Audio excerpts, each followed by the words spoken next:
सर्व अंगणवाडी सेविका ताईंना माझा नमस्कार. स्वागत आहे तुमचं माझ्या चॅनलवरती.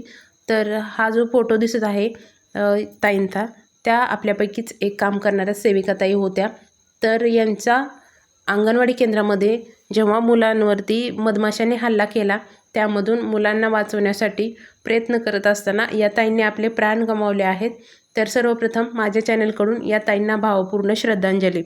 तर या ज्या ताई तुम्हाला दिसत आहेत फोटोमध्ये, त्या मध्य प्रदेशमधील नीमच जिल्ह्यातील मडवडा या गावामध्ये अंगणवाडी सेविका या पदावरती कार्यरत होत्या या ताई.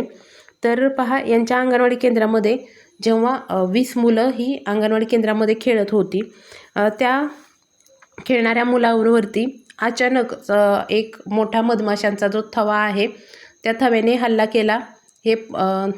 हल्ला केल्यानंतर या ताईंनी ते पाहिलं की मुलांवरती एक मोठा जो थवा आहे त्यांनी मुलांवरती हल्ला केला आहे.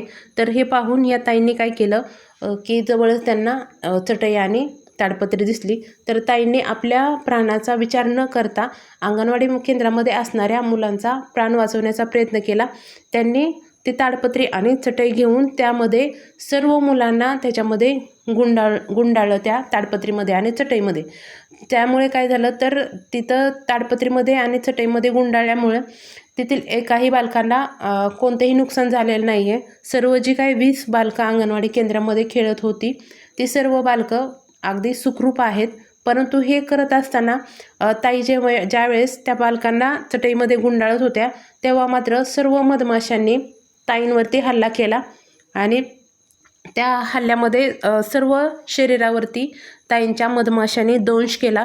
परंतु सर्व मुलांचा जीव वाचवण्याचा प्रयत्न करत असताना ताईंनी स्वतःला मात्र त्या वाचवू शकल्या नाहीत.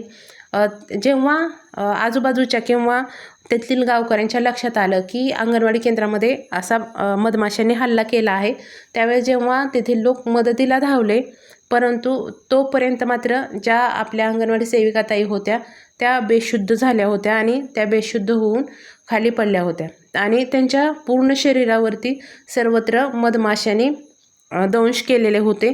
सर्व 20 मुलेही मात्र सुखरूप होती. हे पाहून गावकऱ्यांनी ताईंच्या मदतीला धावले, परंतु सेविका ताई आपल्या बेशुद्ध असल्यामुळे त्यांना लगेच उपचारासाठी आरोग्य केंद्रामध्ये नेण्यात आलं.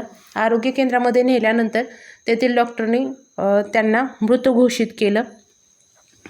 तर अशा प्रकारे यात आपल्या ताईंनी अंगणवाडी केंद्रामधील बालकांचे प्राण वाचवण्यासाठी स्वतःचा मात्र या ताईंचा दुर्दैवी मृत्यू झालेला आहे. तर याची शासनाने योग्य ती दखल घेऊन यांच्या परिवाराला योग्य ते सहाय्य किंवा सहकार्य करावं. तसेच या आपल्या ताईंनी आपल्या प्राणाचा विचार न करता बालकांचे जे प्राण वाचवले आहेत 20 बालकांचे, त्याच्यासाठी त्यांना मरणोत्तर देखील सन्मान मिळावा, हीच माझी शासनाला विनंती असणार आहे. तर पुन्हा एकदा माझ्या चॅनलकडून या ताईंना भावपूर्ण श्रद्धांजली. धन्यवाद.